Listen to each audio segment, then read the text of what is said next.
నమస్తే అందరికీ. కొయిటి వాళ్ళు ఏందో వీళ్ళ పంచాయతీలు ఏందో నాకేం అర్థం కావడం లేదు. అసలు ఎందుకంటున్నాను ఈ మాట, ఈ వీడియో లాస్ట్ వరకు చూడండి, మీకు అర్థమవుతుంది. పొద్దున మా కొయిటి వాళ్ళ నాన్న వచ్చేసి ఒక పెద్ద కవర్లో అయితే పొట్టెల మాంసం అయితే తీసుకొచ్చినాడు. ఇంకా నేను దాన్ని చూసిన తర్వాత అబ్బా ఈరోజు ఫుల్ పార్టీ మొత్తం లాగేజ్ చేయాలనుకున్నాను.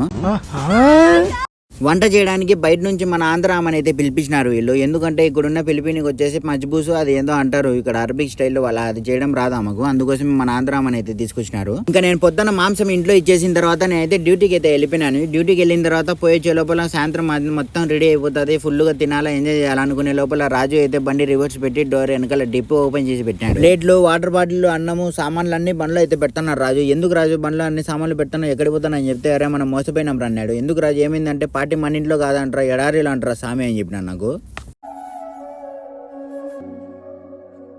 నిజం చెప్తున్నా రాజు ఈ మాట అనేదానికి నాకైతే చాలా బాధ వేసింది. ఎందుకంటే నేనైతే పొద్దున్న నుంచి అయితే ఎంతో ఆశతో ఎదురు చూసిన రాత్రి ఫుల్ లాగిచ్చేద్దాంలే. నా బాధ అంతా ఈ మటన్ ముక్కలు ఇవన్నీ మిస్ అయిపోతానని కాదు, రాత్రి అన్నం ఫుల్గా తిందామని మధ్యాహ్నం అన్నం తక్కువ తిన్నాను నేను. ఇంకేం చేస్తాం, ఆశకు హద్దు ఉండాలా, సీట్కి సిగ్గు ఉండాలని చెప్పి సామాన్లన్నీ బండ్లో ఎక్కించేసి రాజుకి అయితే పంపించేసాము. ఎక్కడైనా ఇళ్లలో లేదంటే బంధువుల ఇంట్లో పార్టీ అయితే తిరుగుతుంది, వీళ్ళేమో ఎడారిలో తీసుకొని పోయి పార్టీ అయితే చేసుకుంటున్నారు. ఏందో నాకేం అర్థం. నేను కూడా ఎడారికి వెళ్ళి పార్టీ ఎలా జరిగింది, అలాగే భోజనం ఏమి ఇచ్చారు మొత్తం వీడియో చేసి పెడదాం అనుకున్నాను. కానీ నాకు డ్యూటీల వల్ల వెళ్ళలేకపోయినాను నేను. ఇంకా పెద్ద పెద్ద మటన్ ముక్కలు తినలేకపోయినా కూడా చిన్న చిన్న మటన్ ముక్కలు అయితే తీసి పెట్టింటారు, రాత్రికి భోజనంలో ఇస్తుంది అనుకున్నాను మా పని మనిషి. కానీ మొత్తం తెల్లన్నం అయితే ఇచ్చింది, ఒక్క మటన్ ముక్క కూడా లేదు. ఇంకా అడగలేక మా పని మనిషిని నేనే నోటు తెలిసి అడిగేసినాను, ఎందుకు మాకు లేదా మటన్ అని చెప్పి. పొద్దున్న నుంచి నిలబడి చేసిన వాళ్ళకి మాకే లేదు, నీకే నుంచి తాలా అని చెప్పింది.